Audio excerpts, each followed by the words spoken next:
بسم اللہ الرحمن الرحیم۔ بسم اللہ الرحمن الرحیم۔ سبحان اللہ و بحمدہ سبحان اللہ العظیم۔ السلام علیکم دوستو، آج میں آپ لوگوں کو خواب میں حضرت آدم علیہ السلام کو دیکھنے کی تعبیر بتاؤں گی۔ اگر آپ لوگ خواب میں حضرت آدم علیہ السلام کو دیکھتے ہیں تو واللہ عالم اس کی تعبیر اہل علم والوں نے یوں بیان کی ہے۔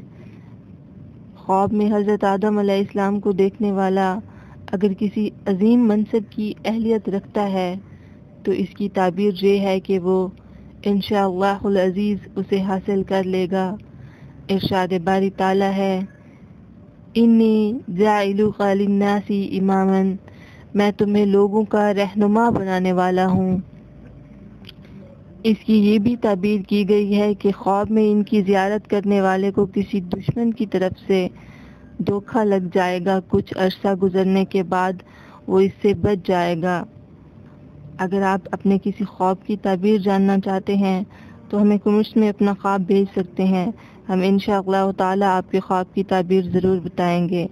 اسی طرح کے مزید خواب کی تعبیر جاننے کے لیے ہمارے ساتھ جڑے رہیں۔ اللہ آپ کا حامی و ناصر ہو۔ ملیں گے نئی ویڈیو میں۔ Thanks for watching.